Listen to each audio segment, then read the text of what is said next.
हवाई सेवा की मांग हम लोगों ने रखी है। यज्ञ का एक ही उद्देश्य है कि हम अपने भागलपुर को हवाई सेवा प्रदान करें। भागलपुर में जन्मे, भागलपुर का अन्न खाया, लेकिन भागलपुर में रहते नहीं है। उन नेताओं, उन ऑफिसरों को सद्बुद्धि दे ताकि इस भागलपुर की धरती को हवाई सेवा प्रदान करें।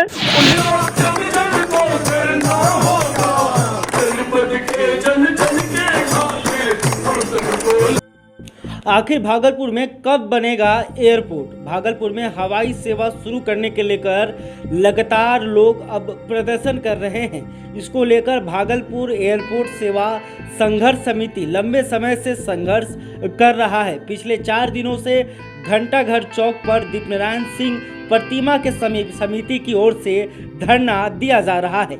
आज धरना स्थल पर गायत्री सेवा समिति के सदस्य भी पहुंचे और वहां हवन किया। इस दौरान भागलपुर से नाता रखने वाले नेताओं और अधिकारियों की सद्बुद्धि के लिए हवन यज्ञ किया गया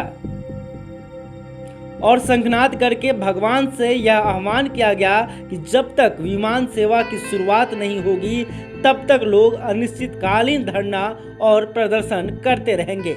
हवन यज्ञ के दौरान सामाजिक संगठन सहित कई राजनीतिक दल के कार्यकर्ता, डॉक्टर और शहर के प्रबुद्धजनों मौजूद रहे। लोगों ने कहा कि वो चाहते हैं जल्द से जल्द हवाई सेवा की यहां से शुरुआत हो।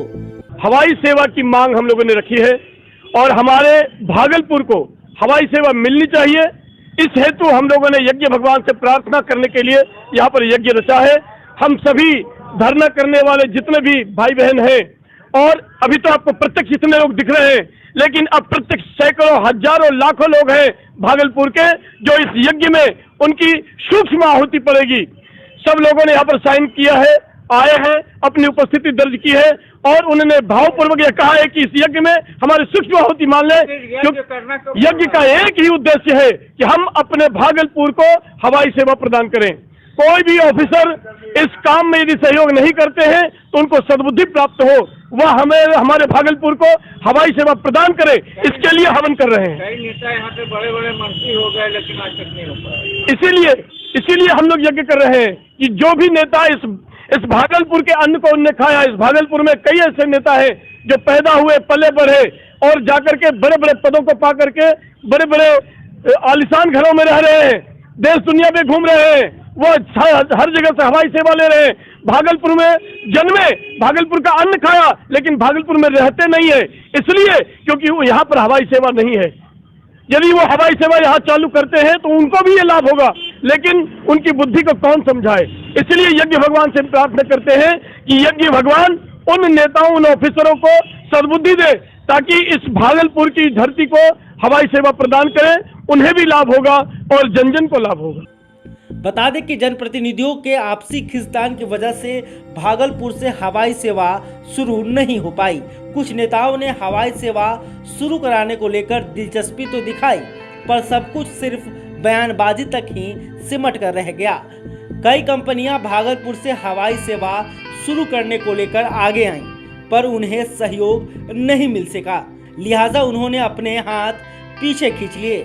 विधानसभा में भागलपुर की मजबूत पकड़ रहने के बावजूद भागलपुर वासियों की उम्मीदों को राज्य सरकार ने सिरे से खारिज कर दिया है।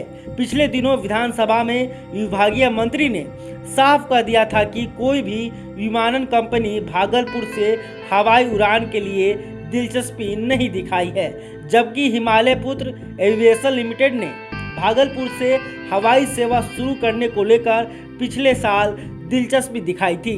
कंपनी के तकनीकी अधिकारी का 18 सितंबर 2020 को दौरा होने वाला था, लेकिन रनवे दुरुस्त नहीं रहने के कारण टीम नहीं आई। इसके पूर्व स्काई फिशर कंपनी ने भागलपुर से हवाई उड़ान को लेकर दिलचस्पी दिखाई थी। कंपनी ने विमान भी मांग लिया था, लेकिन शुल्क अधिक रहने की वजह से हवाई सेवा शुरू नहीं हो सका। अब एक बार फिर भागलपुर की जनता हवाई सेवा शुरू कराने को लेकर आंदोलन कर रही है। इनका आंदोलन कितना गुल खिलाएगा यह तो भविष्य ही बताएगा, लेकिन इससे यह स्पष्ट है कि यहाँ की जनता को अब हवाई सेवा जरूरत महसूस होने लगी है। पिछले वर्ष भागलपुर को उड़ान योजना से जोड़ने को लेकर कायावध शुरू की गई थी। उड़ान योजना के तहत छोटे शहरों को रीजनल कनेक्टिविटी स्कीम यानी कि RCS के तहत जोड़ने की योजना प्रधानमंत्री की है। इस योजना से भागलपुर को जोड़ने के लिए केंद्रीय स्वास्थ्य और परिवहन कल्याण राज्य मंत्री अश्विनी कुमार चौबे, केंद्रीय उड्डयन मंत्री हरदेव सिंह पुरी को पत्र लिखा गया था। साथ ही चौबे केंद्रीय उड्डयन मंत्री से भी मिले थे। भागलपुर से बिहार इंश्योरेंस की रिपोर्ट। आपको ये रिपोर्ट कैसी लगी हमें कमेंट कर ज़रूर बताएं। साथ ही अगर आपने अभी तक हमारे चैनल को सब्सक्राइब नहीं किया है तो तुरंत कर लें, और यह वीडियो आप फेसबुक पर देख रहे हैं तो हमारे पेज को भी जरूर लाइक करें। धन्यवाद।